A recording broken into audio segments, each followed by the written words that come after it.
بسم الله الرحمن الرحيم. الحمد لله نحمده ونستعينه ونستغفره ونعوذ بالله من شرور أنفسنا ومن سيئات أعمالنا.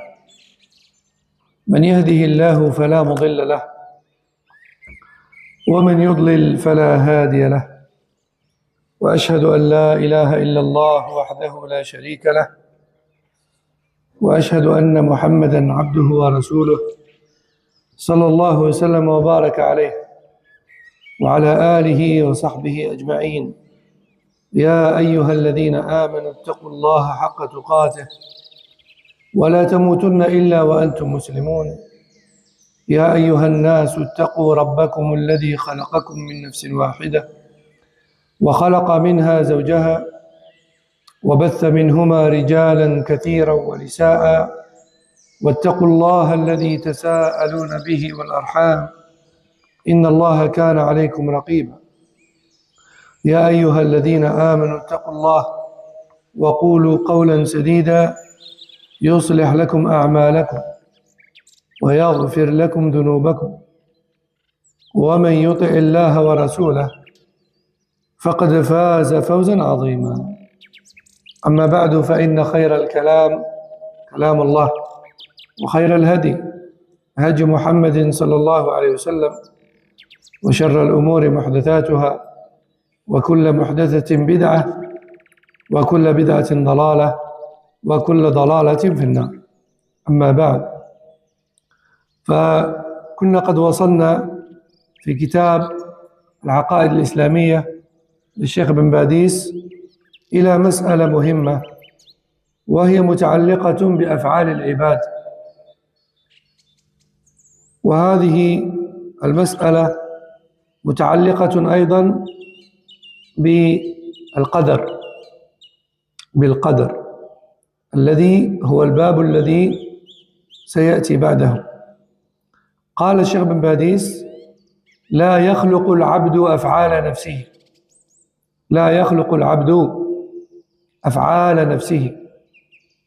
قال: ومن توحيد الله تعالى في ربوبيته اعتقاد أن العبد لا يخلق أفعال نفسه،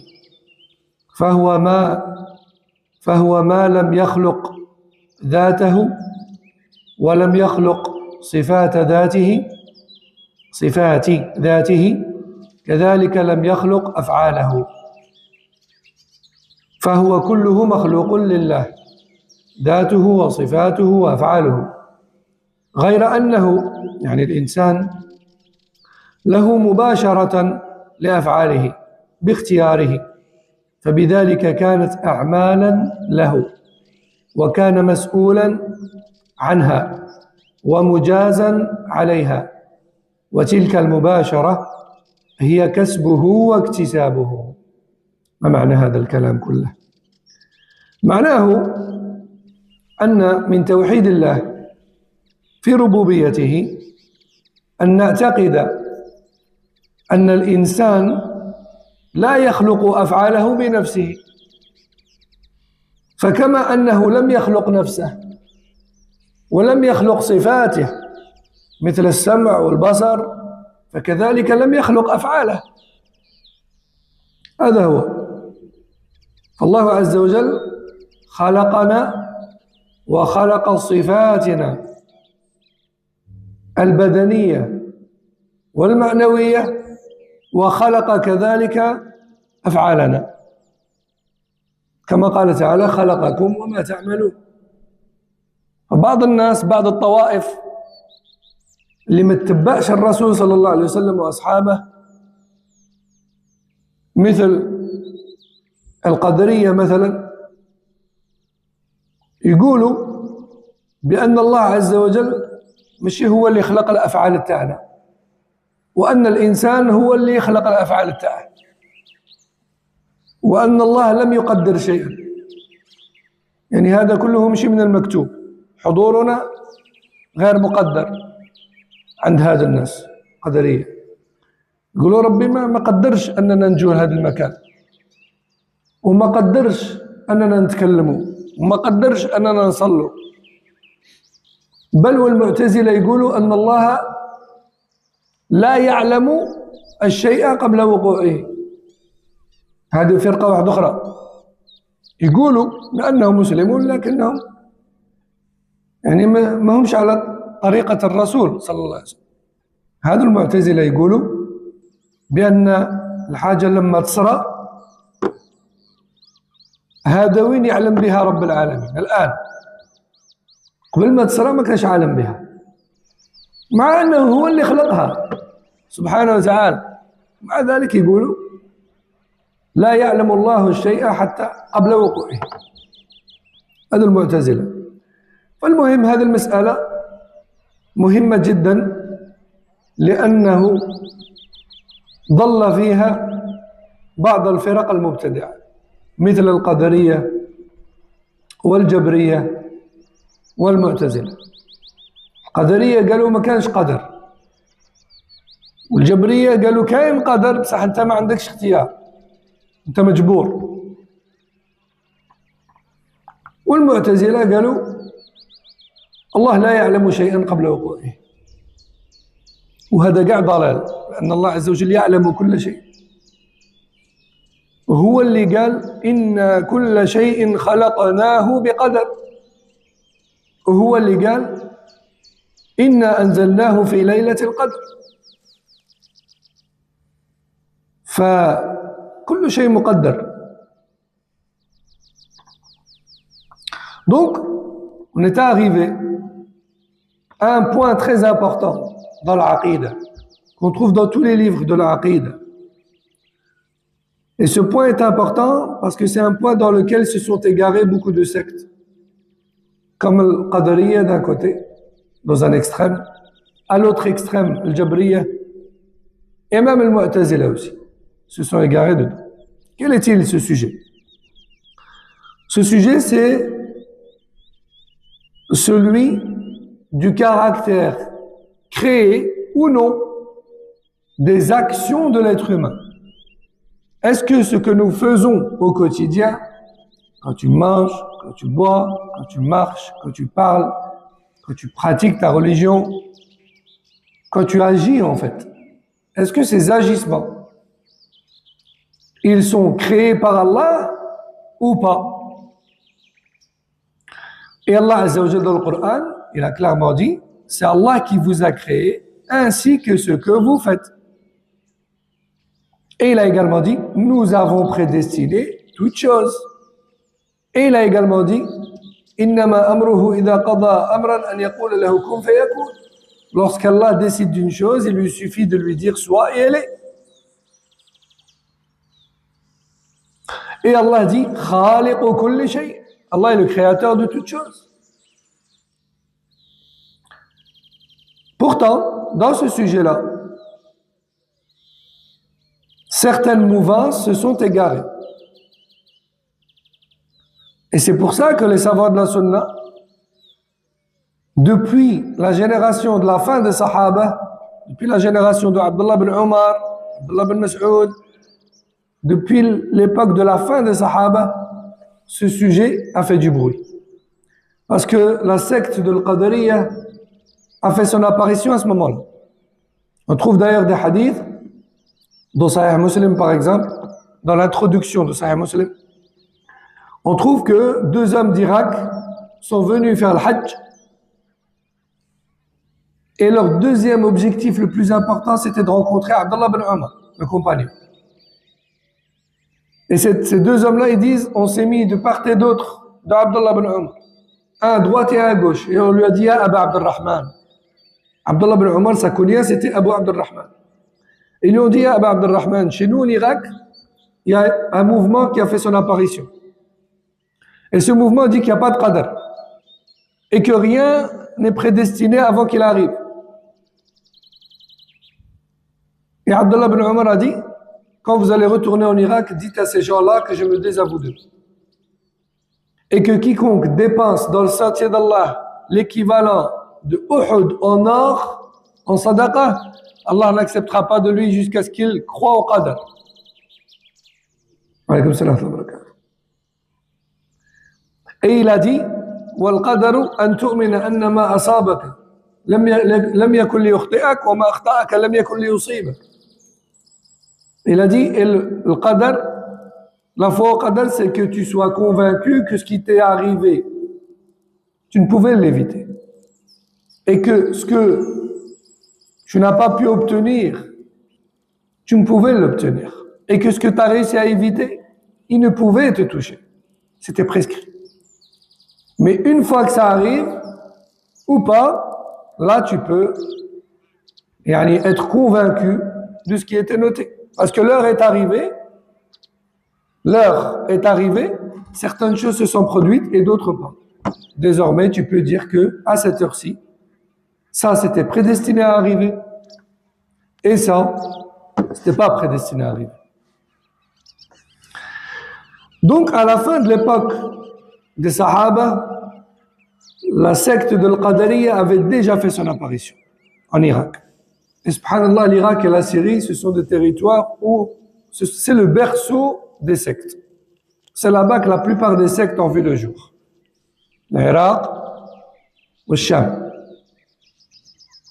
Et donc ce sujet, il est très important. C'est pour ça que les savants en ont toujours parlé dans leurs livres de croyance. Khalq wa af'al al-ibad. Est-ce que nos actions, comme le fait que je parle là, est-ce que c'est créé par Allah ou pas? Nous, ça nous semble évident que tout ce qui existe en dehors de lui est créé. Mais pour certaines personnes qui sont rentrées dans ilm al-kalam, ou al-falsafa, la philosophie, etc., se sont éloignées, se sont égarées, tout s'est brouillé pour eux. Donc, Cheikh Ben Badis nous dit, l'homme, donc l'être humain, ne crée pas ses propres actes. Et parmi les aspects de l'unicité d'Allah dans la Seigneurie, Tawhid al-Rububiyyah, il y a le fait de croire que l'être humain ne crée pas ses propres actes. Et oui, parce que l'unicité d'Allah dans al-Rububiyyah, elle consiste à reconnaître que seul Allah peut faire un certain nombre d'actes, dont le fait de créer. Et donc, personne d'autre qu'Allah ne peut créer l'être humain, par exemple, et ses actions. Donc, le fait de reconnaître que c'est Allah qui a créé toute chose, c'est Tawhid al-Rububiyyah. C'est Tawhid al-Rububiyyah. Ça rentre dans l'Aqidah. C'est pour ça que Cheikh Ben Badis ici dit, parmi Tawhid al-Rububiyyah, il y a le fait de croire que l'être humain ainsi que ses actions sont créées par Allah et non pas par lui-même.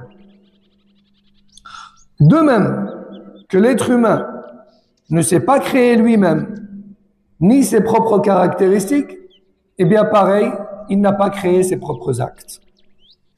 Il faut faire une différence entre la nature de l'acte en tant que tel et le choix de le faire. Toi, tu as le choix entre le fait de faire l'acte de foi et là, tu as l'acte de mécréance. D'accord? Avant de les faire, Allah t'a donné un libre arbitre, t'a donné un choix. Lorsque tu choisis un acte et que tu le fais, certes, c'est de par la volonté et la capacité de faire qu'Allah a créé en toi. Mais l'acte, tu ne l'as pas créé. C'est Allah qui l'a créé. Parce que c'est Allah qui t'a donné la capacité de bouger, la capacité de choisir, la capacité de faire. Et c'est également Allah qui a mis en toi un libre arbitre, une possibilité de choisir. Et tu as choisi ça. Tu aurais pu choisir l'autre. Tu as choisi celui-là. D'accord? Ce n'est pas parce que c'est toi qui as fait le geste que c'est toi qui as créé l'acte. Hein? Lorsque l'être humain, avec l'intelligence qu'Allah lui a donnée et les matières premières qu'Allah lui a données, il construit un édifice, certes, on dit qu'il a fabriqué l'édifice, mais le véritable créateur, c'est Allah Jalla wa Ala. Parce que c'est qui a créé l'humain, qui lui a donné l'intelligence, la force physique, la capacité, les matières premières, tout ça, c'est qui le donne? Allah Jalla wa Ala. Donc au-dessus de tout, le créateur, c'est Allah subhanahu wa ta'ala. Donc le cheikh nous dit, cependant l'homme, donc l'être humain, accomplit ses actes par son choix et sa volonté. C'est pour cela que ces actes lui sont attribués. Et c'est pour ça qu'il en est responsable et qu'il sera rétribué en conséquence. Cette action volontaire est ce qu'on appelle son acquisition. Et en gros, en arabe, quand tu fais une action, ça s'appelle un iktisab aussi. En arabe, quand tu possèdes une chose, on dit taksibuha, tu la possèdes. Et quand tu fais une action, également, ça s'appelle tu as possédé une action. Pourquoi? Parce que l'action, ça y est, elle est prescrite dans ton registre. Tu la possèdes, elle est à toi. Tu peux nier autant que tu veux, elle est dans ton registre, c'est toi qui l'as faite l'action. Donc tu la possèdes, elle est à toi. Et tu seras donc questionné sur ton action et rétribué sur ton action parce qu'elle est à toi. Voilà pourquoi en arabe, même les actions qu'on fait, on les appelle aussi kasbun. De la même manière que tu possèdes des objets, tu possèdes aussi des actions. Parce qu'elles sont à toi, les actions. Elles sont inscrites dans ton registre. C'est pour ça que les ulama, ils disent, quand l'être humain, il fait des actions, ces actions, ils les appellent kasbun, possession. On possède des choses, mais on possède aussi des actes à notre nom. فالإنسان كله مخلوق لله ذاته وصفاته وأفعاله لكن مع ذلك الإنسان هو الذي يقوم بأفعاله باختياره وإرادته وله قدرة على الفعل ولهذا تنسب الأعمال إليه ويحاسب عليها ويجازى بها وهذا الفعل الذي يقوم به الإنسان باختياره يسمى كسبا يعني أنه هو الذي فعله باختياره وإن كان الله هو الخالق له. Donc l'être humain tout entier est une création d'Allah, que ce soit ton corps, tes qualités ou tes actes. Cependant l'être humain, il accomplit des actes par son propre choix et par sa propre volonté. Et il possède une capacité d'agir qu'Allah a mis en lui. C'est pourquoi tes actions, elles te sont attribuées à toi. Parce que tu as décidé de les accomplir avec ton choix qu'Allah a mis en toi et avec ta capacité de faire qu'Allah a mis en toi. Tout ça, c'est créé par Allah. Ton corps, ta volonté, ta capacité de faire, ton choix, c'est Allah qui l'a créé. Puis ensuite, Allah Azza wa Jalla t'a donné cette possibilité de choisir. Alors forcément, il y a des choses qui nous dépassent, à travers lesquelles le shaitan il pourrait venir insuffler et dire oui mais si c'est Allah qui nous a créés et qui a créé en nous la volonté, etc., etc., donc, quelque part, Allah il nous a imposé. Puisque c'est Allah qui a décidé qu'on choisisse telle chose. C'est des wasa aussi qui peuvent venir. Et c'est là qu'on arrive sur une subtilité, sur un terrain qui nous est... un terrain qu'on peut pas cerner de toutes parts.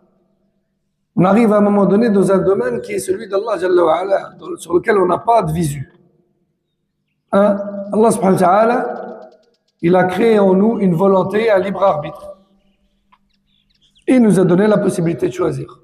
C'est là que ça s'arrête pour nous. Plus loin, ça ne nous regarde pas. On n'a pas accès. Le cheikh, il dit, cet acte que tu accomplis, tu l'accomplis par ton propre choix et ta propre volonté. Et la capacité d'agir qu'Allah a mis en toi. C'est pourquoi tes actions te sont attribuées et tu en seras jugé et rétribué. Cet acte que tu accomplis volontairement, on l'appelle acquisition, comme j'ai dit juste avant. Parce qu'il est à ton nom l'acte, c'est toi qui l'as fait. Donc tu le possèdes, comme tu posséderais autre chose. Parce que c'est toi qui l'as réalisé cet acte. Et c'est toi qui as choisi de le faire. Même si c'est Allah qui l'a créé. Toi, tu as une part dedans. Ta part dedans, c'est le choix de le faire. Allah a voulu comme ça. Allah, il a laissé cette petite part qui est la volonté, il l'a laissé à toi. Et toi, tu as fait ce choix-là. Donc l'acte, il t'est attribué à toi. فيسمى العبد عاملا وكاسبا ومكتسبا ولا يسمى خالقا لعموم قوله تعالى هل من خالق غير الله وقال تعالى لها ما كسبت وعليها ما اكتسبت وقال تعالى فمن يعمل مثقال ذرة خيرا يره ومن يعمل مثقال ذرة شرا يره. ما معنى هذا الكلام؟ يعني أن الإنسان يقال عنه يعمل ويكسب ويجتهد في أفعاله ولكن لا يقال عنه يخلق لأن الخلق خاص بالله وحده. أنت تقول صليت درت تكلمت كليت شربت وكذا بصح ما تقولش خلقت هذه الأفعال، لا، تقول درت هذه الأفعال بصح الخالق التاعي وتاع الأعمال التاعي هو الله سبحانه وتعالى. والإنسان اللي يقول أنا درت هذه الحاجة مش مليحة صح ربي هو اللي خلقها فيه. الجواب أنت قبل ما تدير هذه الحاجة اللي مش مليحة على بالك ولا ما على بالكش باللي ربي قال لك مش مليحة ما تديرهاش؟ على بالك. إما لعله ما درتش الحاجة المليحة وقلت ربي خلقها فيا ودرت حاجة مليحة، علاه جيت تتسبب بالقدر. هذه حيلة من حيل الشيطان. Donc le Cheikh Ben Badis nous dit, donc on qualifie l'être humain comme étant celui qui agit, celui qui acquiert et qui accomplit. Mais on ne dit pas de lui qu'il crée. Toi tu dis j'ai mangé, j'ai bu, j'ai prié, j'ai lu, j'ai parlé, j'ai fait. Mais tu ne dis pas j'ai créé ma lecture, j'ai créé mes paroles, j'ai créé mon action de manger. Tu dis pas ça. Personne ne dit ça. Cela en raison de la parole générale d'Allah subhanahu wa ta'ala qui a pour sens, existe-t-il un créateur en dehors d'Allah? Il n'y en a pas. Donc tu peux pas dire j'ai créé mon action, telle ou telle action. Allah dit également, l'âme sera récompensée pour ce qu'elle a acquis de bien et elle sera responsable de ce qu'elle a commis de mal. Donc Allah, il a bien attribué l'action à l'être humain. Allah, il a bien attribué l'action à l'être humain. En même temps qu'il nous a dit que c'est lui qui nous a créés et nos actions, en même temps, il nous a dit, ouais, mais vos actions, c'est les vôtres. Parce que vous avez choisi de les faire. Et il se pourrait qu'une personne nous dise, hein, l'écoute shaitan qui vient à ce moment-là, et qui lui dit, ouais, mais moi j'ai fait telle chose de pas bien. C'est Allah qui l'a créé en moi. La réponse, oui, mais toi, avant de faire cette chose qui n'est pas bien, tu savais, oui ou non, qu'Allah t'avait dit que cette chose, elle n'est pas bien? Tu savais. Alors pourquoi tu t'es pas dit, je vais plutôt faire telle chose qui est bien, et ensuite dire, alhamdulillah, Allah il a créé quelque chose de bien en moi, et je l'ai fait. Pourquoi tu cherches des excuses avec le qadar? Ça, c'est une ruse de shaitan. La réponse à cela, c'est de dire qu'on ne connaît pas le destin avant qu'il se concrétise. Donc, c'est pas une excuse. Le destin, c'est pas un argument valable dans les péchés. Allah dit également ce qui a pour sens. Quiconque fait le poids d'un atome de bien le verra. Et quiconque fait le poids d'un atome de mal le verra. Donc on voit bien qu'Allah Azza wa Jal, il nous dit que c'est lui qui nous a créé nos actes. En même temps, il nous dit vos actes, c'est bel et bien vos actes. Et ensuite, il nous dit quoi? Vous serez jugés et rétribués pour vos actes. Et comme j'ai dit, c'est pas une excuse de dire, ouais, mais mon acte, c'est Allah qui l'a créé, donc je suis pas responsable. Si, tu es responsable. Parce que avant que tu le fasses, il t'avait déjà dit, وَهَدَيْنَاهُ النَّجْدَيْنِ. Nous l'avons guidé vers les deux voies, le bien et le mal. On lui a montré c'est quoi le bien, on lui a montré c'est quoi le mal. Il n'y a pas d'excuse en fait. Il faut assumer et revenir vers Allah et se repentir. Oui, c'est vrai, je fais quelque chose de mal. Astaghfirullah, voilà. Mais de là, se gonfler d'orgueil et dire, oui, mais c'est Allah qui m'a créé, et ceci et cela, et de s'enfoncer plus encore, c'est pas ça la solution. Donc, le cheikh nous dit, on dit de l'être humain qu'il agit et qu'il acquiert et qu'il s'efforce dans ses actes, mais on ne dit pas qu'il crée, car la création est exclusivement propre à Allah. Vous connaissez, vous, quelqu'un qui dit moi, j'ai créé mon action de la prière tout à l'heure. J'ai prié tout à l'heure, j'ai créé une action de prière. Personne ne dit ça. Mais Ahl al-Kalam wal-Falasifa, ceux qui se sont aventurés malheureusement dans la philosophie et le savoir parler, entre guillemets, savoir parler, qui contredit le Coran ou la Sunna, ils ont été tellement loin dans ce chemin-là qu'ils se sont retrouvés carrément à dire bah, nos actions, c'est nous-mêmes qui les créons. C'est pas Allah qui les a créées. Et plus loin encore, comme on l'a dit tout à l'heure, le Mu'tazila, qui est une secte qui va jusqu'à dire que Allah n'est pas au courant des choses avant qu'elles se produisent. Et forcément, quand on rentre dans la philosophie, qu'on commence à contredire la compréhension des Sahaba, du Coran et du Sunna, à un moment donné, on se perd. Obligé, on se perd. فالله عز وجل هو الخالق وليس هناك خالق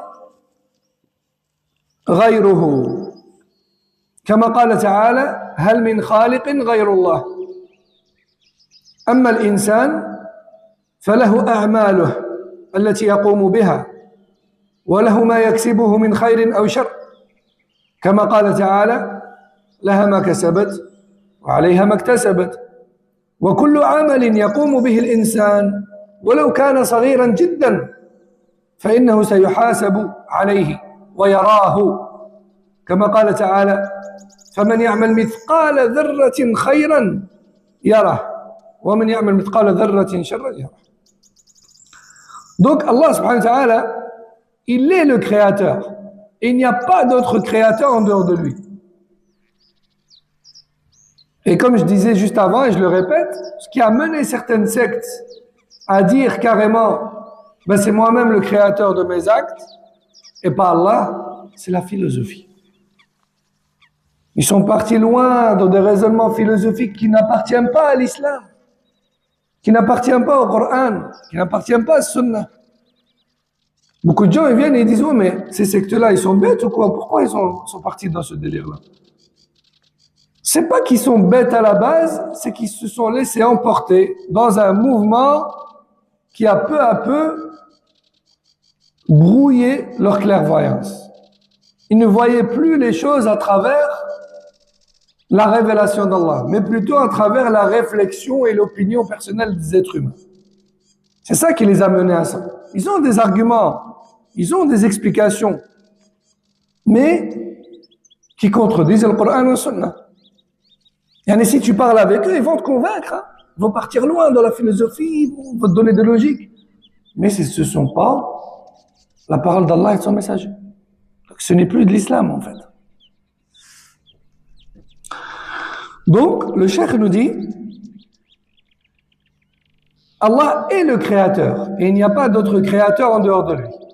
Comme Allah le dit si bien dans le Coran, ce qui a pour sens, existe-t-il un créateur en dehors d'Allah? Bien sûr que non.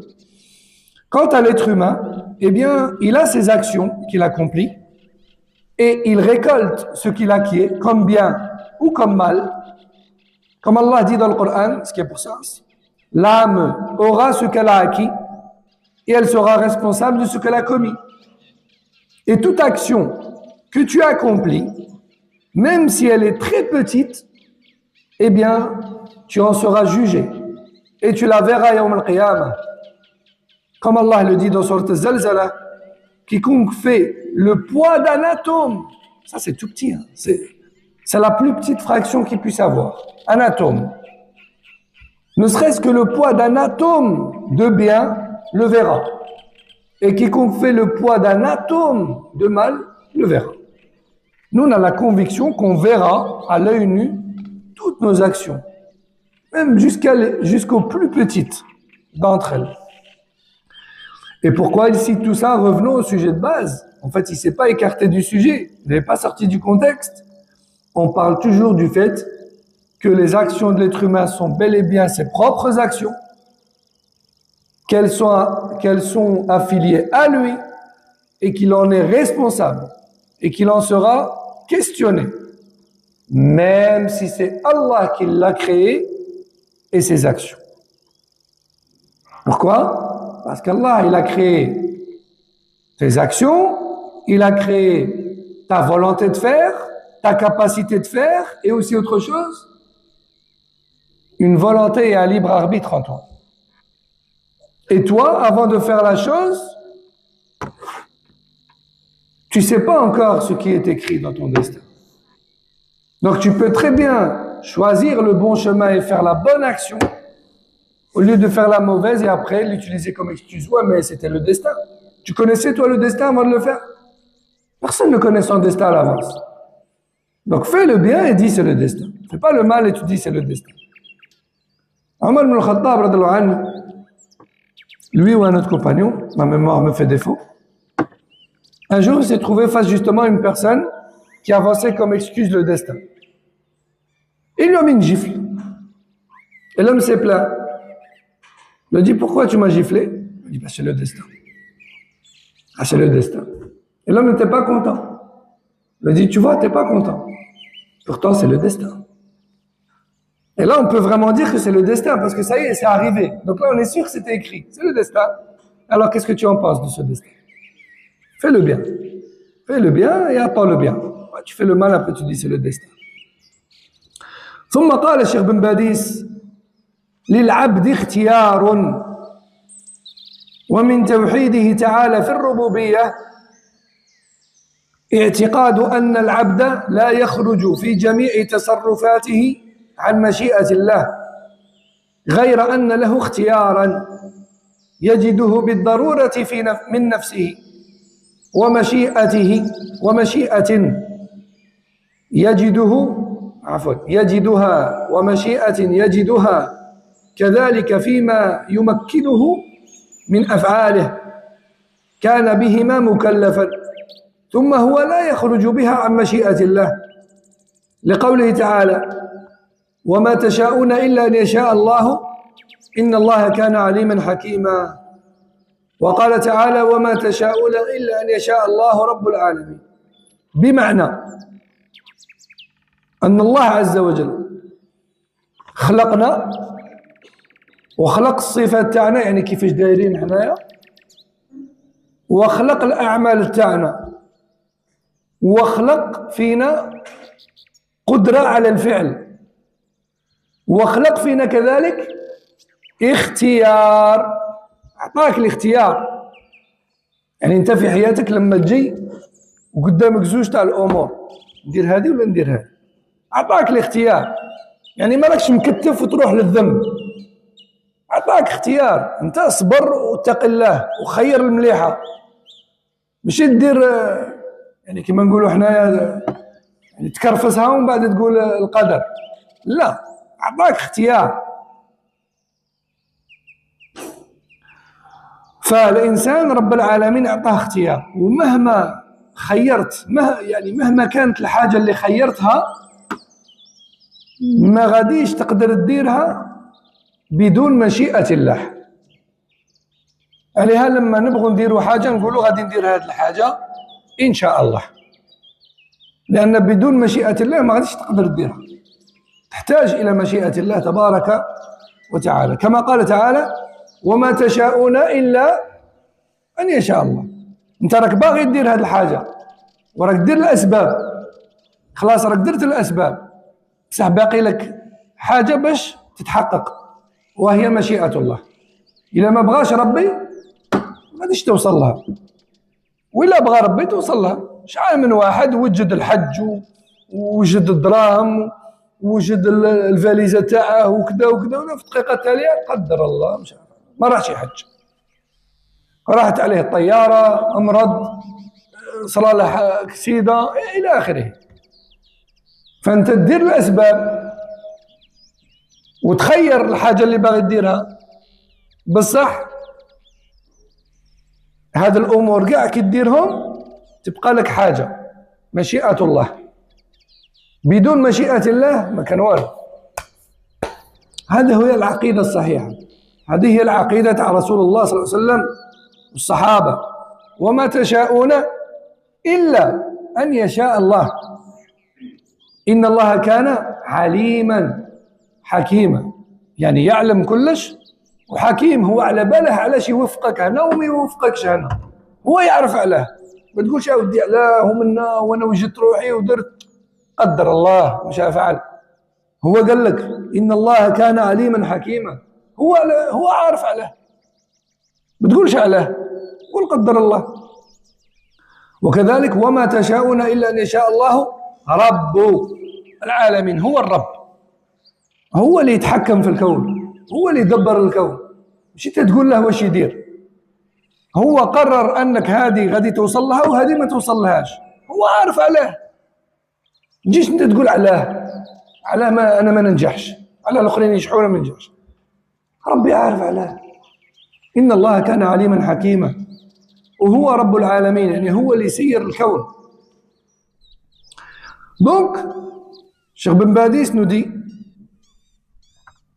l'être humain possède un choix et un libre arbitre. Ça aussi, c'est un point important dans notre croyance. Parce que ça, c'est une réplique au Jabriya. Tout à l'heure, on a parlé de l'Qadariya, qui disent qu'il n'y a rien de prédestiné et que Allah lui-même, il n'est pas au courant à l'avance de ce qui va arriver. Maintenant, on a l'autre extrême, une autre secte qui est celle de l'Jabriya. Jabriya, eux, ils disent si, Allah, il a tout prédestiné.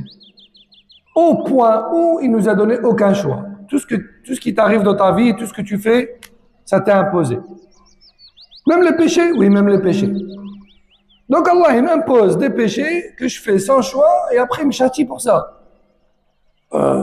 Oui. C'est ce que le Jabriya disent. Et du coup, ils accusent Allah de quoi? D'injustice. D'injustice. Et donc ici, Cheikh Ben Badis, comme telle est l'habitude des savants de la Sunna, il réplique au Jabriya et il dit: l'être humain possède un choix. Parmi les aspects de l'unicité d'Allah dans la Seigneurie, encore une fois, parce que c'est Allah qui a créé ça en nous. C'est Allah qui nous a donné le choix. Parmi les aspects de l'unicité d'Allah dans sa Seigneurie, il y a le fait de croire que le serviteur ne sort pas dans tous ses actes de la volonté d'Allah. Certes, tout ce que tu parviens à faire, c'est parce qu'Allah l'a voulu. Ça, il n'y a pas de problème. Cependant, là où il y a une subtilité à comprendre, c'est que l'être humain possède un choix qu'il ressent nécessairement en lui. Toute personne normale se rend compte qu'elle a le choix dans sa vie de faire ou de ne pas faire, de faire A ou de faire B, ainsi qu'une volonté par laquelle il peut agir. Et toute personne normale se rend compte qu'elle a la capacité de faire telle ou telle chose, ou l'incapacité de faire telle ou telle chose. C'est par ce choix et par cette capacité qu'Allah a mis en toi que tu deviens responsable de tes actes. Parce que c'est avec cette volonté que tu choisis de faire ou pas. Et c'est avec cette capacité de faire que tu vas effectivement exécuter, faire ou pas. Mais malgré cela, cette capacité et cette volonté ne sortent jamais de la volonté d'Allah. Quoi que tu fasses, Allah l'a voulu. Que ce soit avec sa volonté universelle ou religieuse.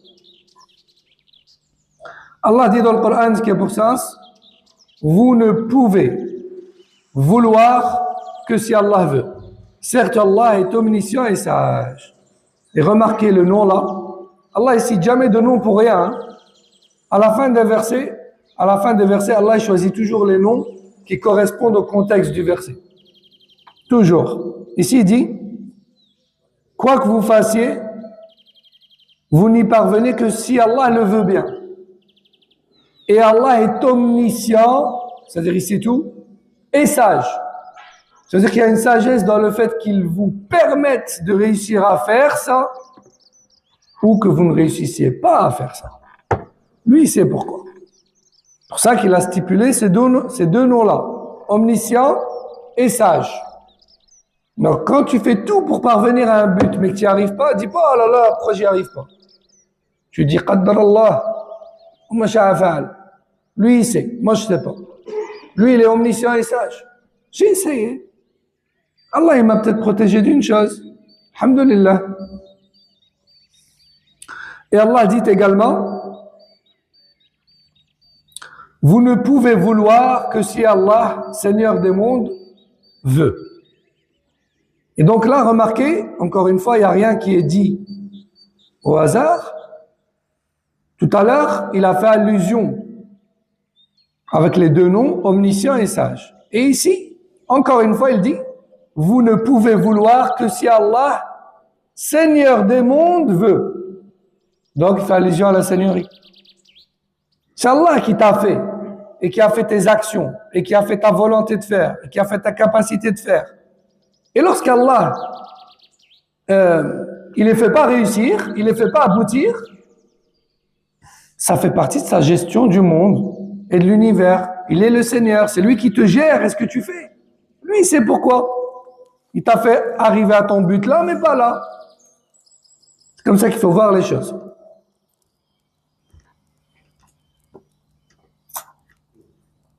Il nous reste 2 minutes. قال الشيخ بن باديس وقوله تعالى ولو أننا نزلنا إليهم الملائكة وكلمهم الموتى وحشرنا عليهم كل شيء قبلا ما كانوا ليؤمنوا إلا أن يشاء الله وقال تعالى ولو شاء ربك ما فعلوه وقال تعالى ولو شاء ربك لآمن من في الأرض كلهم جميعا وقال تعالى فمن شاء فليؤمن ومن شاء فليكفر. Donc, Cheikh Ben Badis nous apporte encore des autres versets très riches en sens dans le sujet. Allah dit ce qui a pour sens. Même si nous faisons descendre vers eux, les kuffars, vers eux les anges, et que les morts leur parlent, et que nous rassemblions devant eux toutes choses, ils ne croiront pas quand même. Sauf si Allah le veut. Ça prouve bien que même les choses les plus évidentes et les plus logiques pour nous, elles ne le sont pas pour autant. Elles ne se concrétisent que si Allah le veut. Que si Allah le veut.